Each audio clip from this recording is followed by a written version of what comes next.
이 마태복음 13장을 우리는 흔히 천국장이다라고 이렇게 말을 합니다. 13장에는 여러 가지 비유가 나오는데 비유마다 천국은 마치 무엇과 같다 이런 식으로 말씀하시기 때문입니다. 그렇다고 천국 비유가 마태복음 13장에만 나오는 게 아닙니다. 이 마태복음 13장은 전체적으로 천국에 대한 비유가 나오기 때문에 이 천국 비유의 장이다라고 이 별명을 붙였을 뿐이지 사실 다른 곳에서도 여러 번 천국에 대한 비유로 말씀을 하십니다. 오늘 본문이 바로 그렇습니다. 우리 1절을 보면 천국은 마치 품꾼을 얻어 포도원에 들여보내려고 이른 아침에 나간 집주인과 같으니, 즉 천국은 마치 무엇과 같다라는 식으로 이렇게 말씀을 합니다. 오늘은 이처럼 오늘 말씀도 천국이 무엇인지 그리고 천국 백성으로 사는 게 무엇인가를 우리에게 말씀해 주고 있습니다. 오늘 본문을 보면 집주인은 포도원에서 일할 일꾼을 구하려고 아침 일찍 장터에 나가 사람들을 포도원으로 들여보냅니다. 또 정오쯤에 장터로 나가보니 아직도 일자리를 구하지 못한 일꾼들이 있었죠. 그래서 그들도 포도원으로 들여보내 일을 하게 합니다. 그리고 오후 끝 무렵에도 장터에 나가보니 그때까지 일자리를 구하지 못한 일꾼들이 있었던 것이죠. 그래서 1시간 정도밖에 일할 수 없지만 그들에게도 포도원에 가서 일을 하게 합니다. 이제 일을 마치고 품삯을 계산하여 주는데 이 나중에 온 사람부터 주는데 그들에게 한 데나리온을 줍니다. 그들은 얼마 일하지 않았는데 한 데나리온을 받았으니 그들은 기쁘게 그리고 감사함으로 한 데나리온을 받죠. 그리고 정오쯤 들어온 사람들 그리고 아침 일찍부터 일한 사람들은 어떤 생각을 했을까요? 아마 당연히 우리는 이 사람보다 더 많이 받을 거다라고 아마 생각을 했을 겁니다. 이거는 당연한 생각이죠. 왜냐하면 자신들이 한 일이 더 많기 때문이죠. 그런데 정오쯤 들어온 사람에게 품삯을 지급하는데 동일하게 한 데나리온을 줍니다. 그리고 아침 일찍부터 일한 사람에게도 역시 동일하게 한 데나리온을 주게 되죠. 그러자 일찍 온 사람들이 불평을 합니다.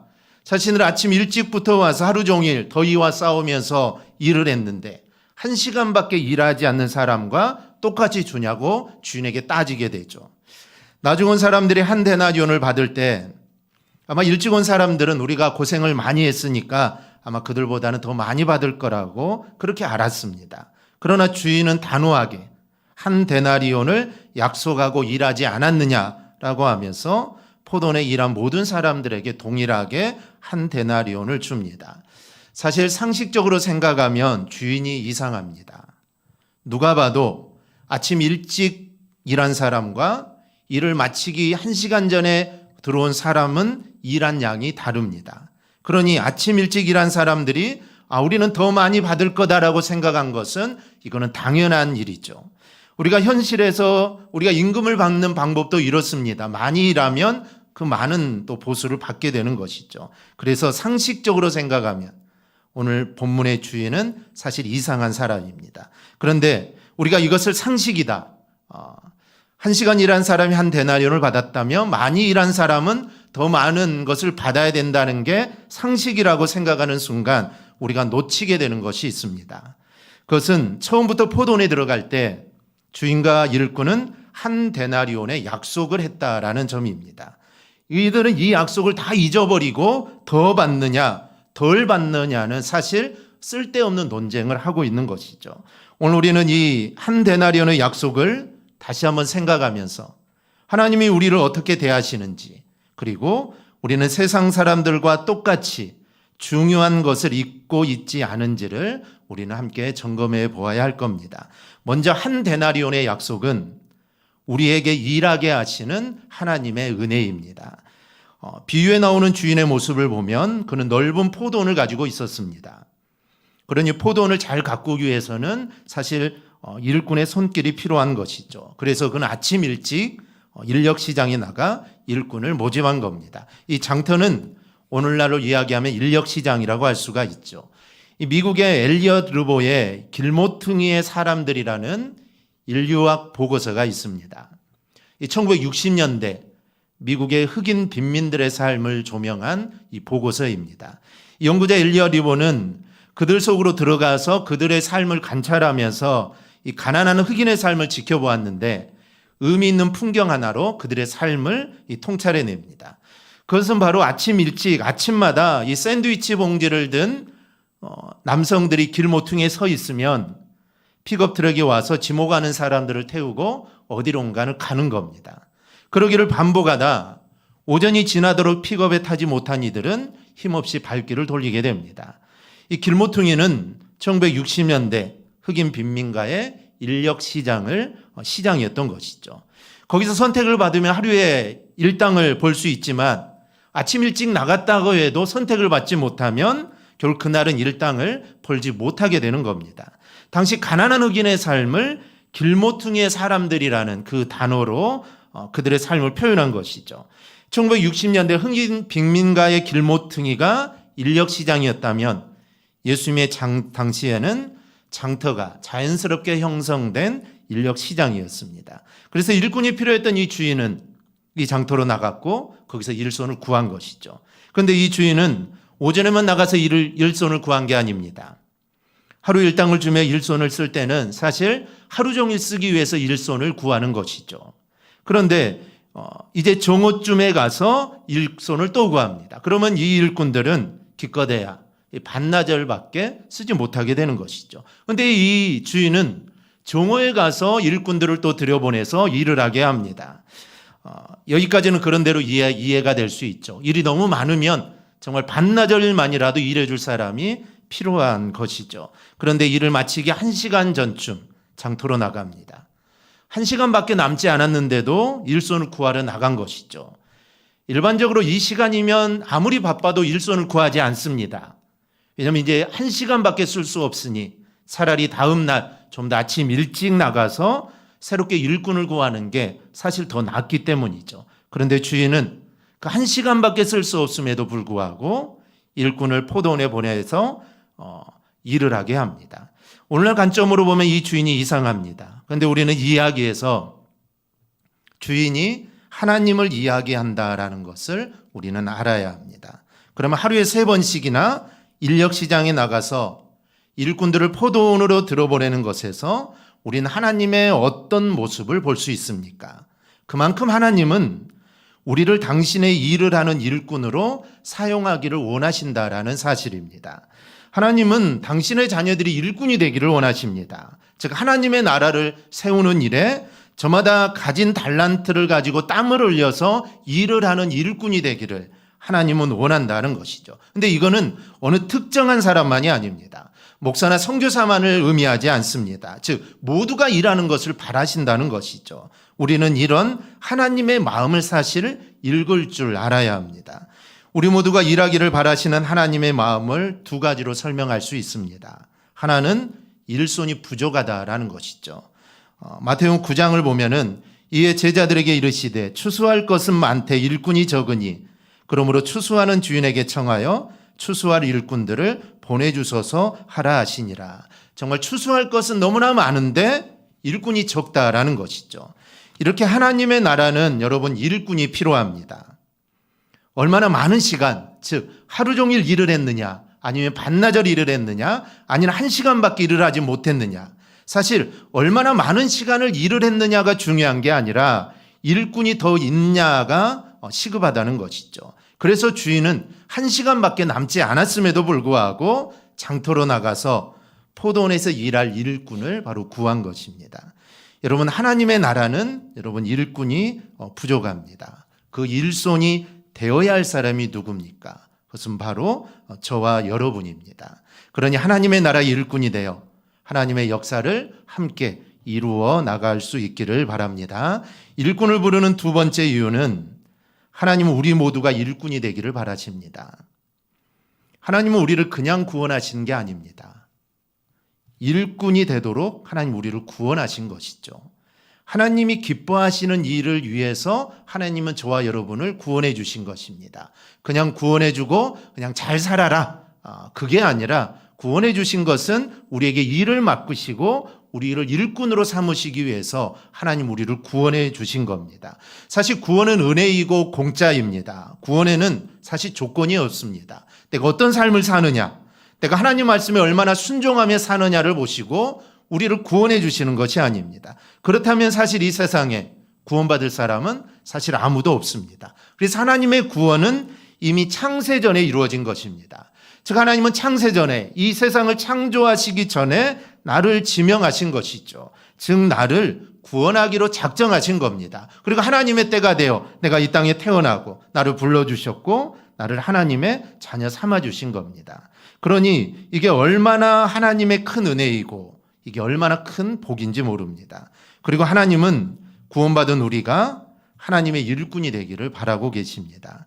그러니 우리가 십자가의 보혈로 제사를 받았다며 그리고 내가 구원을 받았다면 우리는 마땅히 주님의 일꾼이 되어야 합니다. 우리의 인생은 사실 하나님이 나에게 맡기시는 일을 잘 감당할 때 우리의 인생의 의미를 갖게 됩니다. 일을 맡기지 않는 영혼은 여러분 한 사람도 없습니다. 모두에게 저마다 가장 잘 맞는 일들을 맡기십니다. 하나님은 우리가 그것을 활용하여 하나님의 나라의 일꾼이 되기를 바라시는 겁니다. 그래서 교회에서는 일하지 않는 사람이 있어서는 사실 곤란합니다. 그래서 모두 봉사를 해야 하죠. 나이가 많든 나이가 적든 하나님은 내가 일하기를 바라신다라는 점을 절대로 잊어서는 안 됩니다. 나이가 많아서 내가 할 일이 없으면 일할 힘이 적으면 그에 맞는 일을 하면 됩니다. 나이가 많든 적든 하나님은 우리가 일하고 봉사하기를 원하신다는 겁니다. 즉 건강하든 건강하지 않든 사실 상관없습니다. 자신이 할 수 있는 일을 하면 됩니다. 하나님은 할 수 있는 우리에게 달란트를 주셨고 그 달란트로 일하면 됩니다. 기술이 있으면 기술로, 만약에 나에게 기술이 없다면 여러분 손발로 하면 되는 겁니다. 한 데나리온의 약속을 받고 1시간밖에 남지 않는 그 시점에도 일꾼을 들여보내시는 하나님의 그 마음을 여러분 절대로 잊지 않기를 축원합니다. 특히 하나님의 일에는 늦었다라는 게 없습니다. 용인에 가면 총신대 신학대학원이 있습니다. 근데 입학한 학생들을 보면 나이가 차이가 많이 납니다. 어떤 분들은 60이 넘었는데 대학원에 오시는 분들이 있습니다. 지금의 목사의 정년은 만 70입니다. 그러니 3년 신학을 공부하고 강도사를 거치고 목사 안수를 받으면 이제 거의 70이 다 되는 것이죠. 이게 정년이 다 되어가는 겁니다. 그래도 하나님의 일을 위해 하나님에 대한 열정을 가지고 몇 년을 사역을 할지는 모르겠지만 그 열정을 가지고 신학을 하는 것이죠. 즉 하나님의 일은 늦었다라고 하는 게 없습니다. 1시간 남은 그때에도 주인이 일꾼을 포도원에 들여보냈듯이 하나님은 우리가 늦었다, 나는 할 수 없다, 나는 건강도 좋지 않고 나는 할 만한 게 없다라고 우리가 생각하는 그때도 하나님은 하나님의 일을 하기를 원하신다라는 것을 여러분 절대로 잊어서는 안 됩니다. 늦어서 이젠 할 일이 없다라는 생각 자체를 사실 우리는 버려야 합니다. 여러분 1시간 남은 상태에서 일자리를 가진 일꾼들은 어떻게 일했을까요? 아마 그들은 정말 열심히 일했을 겁니다. 하루 종일 일한 사람은 한 데나리온을 약속했는데 1시간밖에 일하지 않을 건데 그래도 한 데나리온을 약속했으니 이 종들은 아마 1시간을 하루처럼 아주 부지런히 최선을 다해서 아마 일했을 겁니다. 그러니 늦게 시작하더라도 열심히 일할 마음을 우리는 하나님 앞에 가지고 있어야 합니다. 이렇게 일하는 것을 우리 하나님은 바라시고 정말 기뻐하신다라는 것을 잊지 말고 하나님이 나에게 맡겨주신 일에 최선을 다해 충성하기를 축복합니다. 또 하나 한 데나리온의 약속은 우리에게 더 받을 것을 착각하지 말라라는 것을 보여줍니다. 이 물량주의가 교회 안에 들어왔다는 것은 사실 안타까운 일입니다. 그래서 사실 내가 예수 믿고 어떤 축복을 받았는지에 사실 다 관심을 갖습니다. 그리고 이런 관심에는 내가 더 받았는지 아니면 적게 받았는지를 비교합니다. 이런 비교를 하는 이유가 뭘까요? 적게 받을까 봐 걱정하는 겁니다. 그리고 더 받으려는 욕심이 있는 것이죠. 이 포도원에 들어간 일꾼들이 그랬습니다. 1시간밖에 일하지 못한 자들이 한 데나리온을 받자 일찍 온 우리는 아마 그보다는 몇 배는 더 주겠지라고 생각을 한 것이죠. 우리는 이렇게 되는 것을 공정한 것이라고 생각을 합니다. 그래서 이런 생각은 사실 오늘 본문에 나오는 이 일하러 온 사람들의 생각이 아니라 우리의 생각일 수 있습니다. 이런 생각은 사실 물량주의적인 생각입니다. 주인과 원래 약속한 것은 사실 한 데나리온입니다. 주인은 일꾼들을 포도원에 들여보낼 때 한 데나리온을 약속했던 것이죠. 한 데나리온은 사실 일꾼의 하루 품삯입니다. 그런데 일꾼들은 주인이 약속한 것은 까마득하게 다 잊어버리고 더 많이 받을 것만을 생각하고 있었던 것이죠. 그리고 어느 순간부터 자기가 일하게 된 것도 사실 오로지 하나님의 은혜였을 뿐인데 다른 사람보다 자기가 더 나은 것처럼 착각을 하기 시작합니다. 여러분, 아무리 아침 일찍 정말 모든 사람들보다 더 일찍 내가 1번으로 첫째로 장터에 나왔어도 주인이 그 사람을 포도원으로 들어보내지 않으면 사실 일할 기회조차 얻지 못하게 되는 것입니다. 사실 얼마나 일찍 왔느냐가 중요한 건 아니죠. 주인이 그 사람을 데려가야만 그런 하루 일당을 버는 것이고 또 일을 할 수 있게 되는 것입니다. 우리가 하나님과의 약속을 잃어버리는 순간 물량주의에 빠지게 된다라는 것을 여러분 잊지 말아야 합니다. 세상은 온통 물량주의에 빠져 있다 보니 우리가 은혜 안에 깨어 있지 않으면 우리 똑같은 그런 모습이 되기가 십상입니다. 십자가의 보혈로 구원받은 것만 해도 사실 놀라운 은혜인데 이런 은혜는 어디로 갔는지 우리는 기억하지 못하고 우리가 받는 것만을 생각합니다. 뿐만 아니라 받더라도 나는 더 많이 받아야 된다라고 생각을 합니다.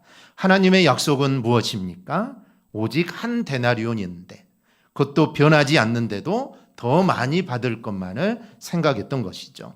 우리는 하나님의 약속을 잊지 말고 늘 하나님의 은혜 안에 거하는 우리 성도들이 될 수 있기를 바랍니다. 여러분, 은혜 안에 거할 때 여러분 일꾼이 될 수 있는 것입니다. 은혜 안에 거하지 못하면 여러분 일꾼이 될 수 없습니다. 사실 선교지로 가는 선교사님들은 사실 하나님이 자신에게 베풀어 주신 은혜를 기억하기에 사실 선교지로 갈 수 있는 것이죠. 하나님의 은혜를 기억하지 못하고 하나님이 나에게 베푸신 것을 만약에 다 잊어버리면 선교지로 갈 수가 없습니다. 그 은혜가 있었기에 그 은혜에 보답하기 위해 사실 선교지로 떠나는 것이죠.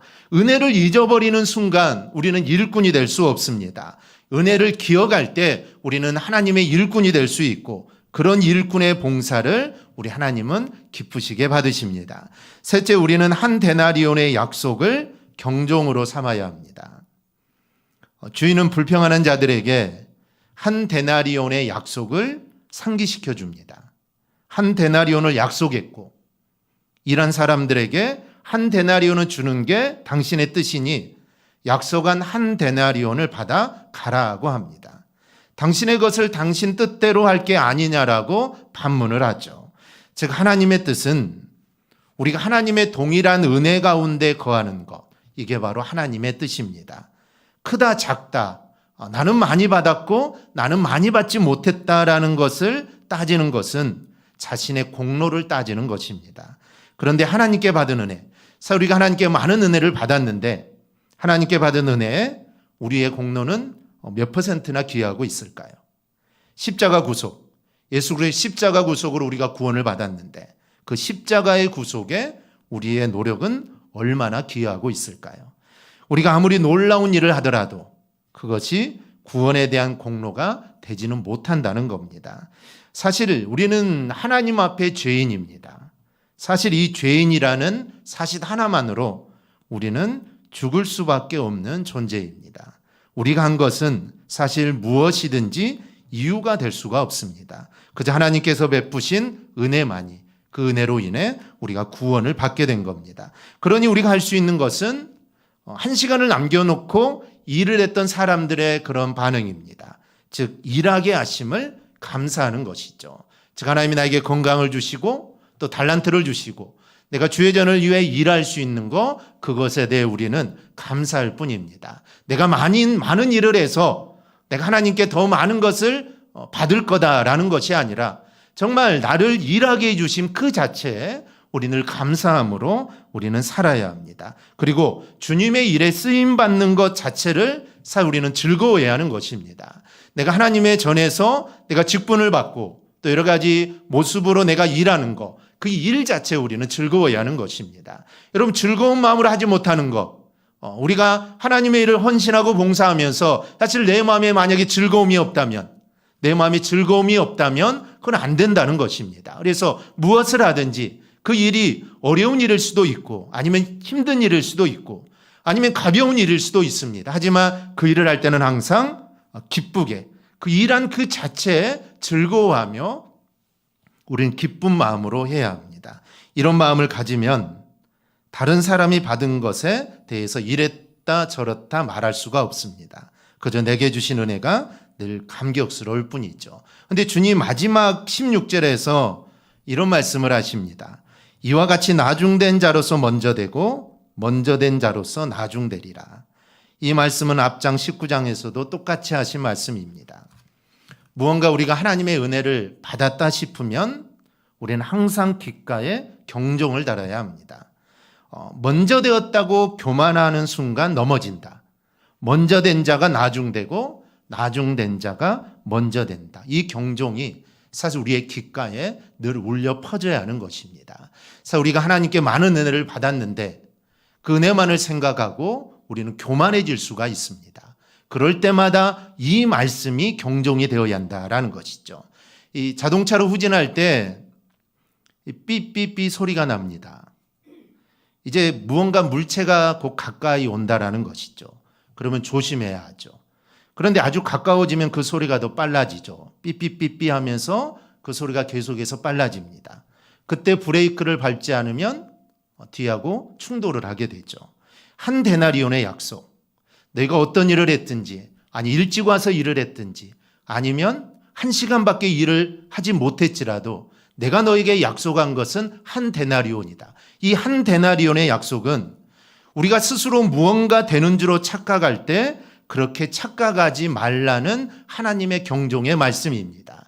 많이 했다라고, 아니면 적게 했다라고, 많이 받고 적게 받은 것이 아니라 나는 너희에게 한 데나리온의 약속을 했다. 그러니까 너희가 뭐 잘한다고 해서 나는 더 많이 받을 거야, 나는 하나님으로부터 더 많은 복을 받을 거야, 그렇게 생각하지 말고, 만약에 그런 생각들이 나의 헌신으로, 나의 충성으로 하나님이 나와 더 함께 할 것이고 하나님이 나에게 더 많은 축복을 줄 거야라는 생각들이 내 안에 있을 때 이 한 데나리온의 약속을 잊지 말고 너희 경종으로 삼으라는 것입니다. 이미 받은 은혜의 언약을 기억하면 사실 하나님께 받은 게 너무나 많습니다. 이 사실을 알면 그저 하나님 앞에 우리는 감사로 헌신할 뿐입니다. 이 경종의 소리가 우리 안에 끊어지지 않기를 축복합니다. 그래야 여러분 겸손할 수 있습니다. 겸손해야 여러분 하나님의 일꾼이 될 수 있습니다. 하나님은 교만한 자는 절대로 쓰지 않습니다. 사실 사도 바울, 사울일 때 글을 쓸 수도 있었습니다. 사울일 때 얼마나 대단한 사람입니까? 배운 것도 많았고 사실 모든 것들이 완벽했지만 하나님은 사울을 쓰지 않았습니다. 왜냐하면 그는 교만했죠.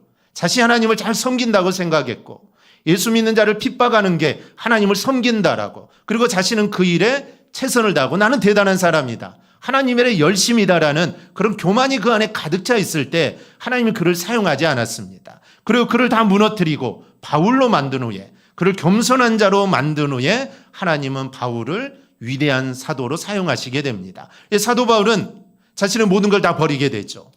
바울이 되기 전에 그가 모든 것들을 다 버려버리게 됩니다. 그리고 하나님만 의지하게 되고 그때서야 그는 하나님의 위대한 사역자가 되는 것입니다. 즉 하나님은 능력을 보시는 게 아니라 하나님은 겸손하는가 교만하는가를 보십니다. 그리고 겸손하면 그 자를 하나님은 쓰시는 것이죠. 사실 능력이라는 거 하나님이 부어주시면 사실 못할 게 없는 것입니다. 능력이라는 것 사실 이거는 별로 중요한 게 아닙니다. 그 사람이 겸손하고 정말 하나님이 쓰실 만한 사람이냐, 이게 너무나 중요합니다. 우리 모두 이 사실을 기억하고 늘 하나님의 음성에 늘 귀를 기울여서 하나님의 귀한 일꾼으로 사용되기를 주님의 이름으로 축원합니다. 아멘. 기도하겠습니다.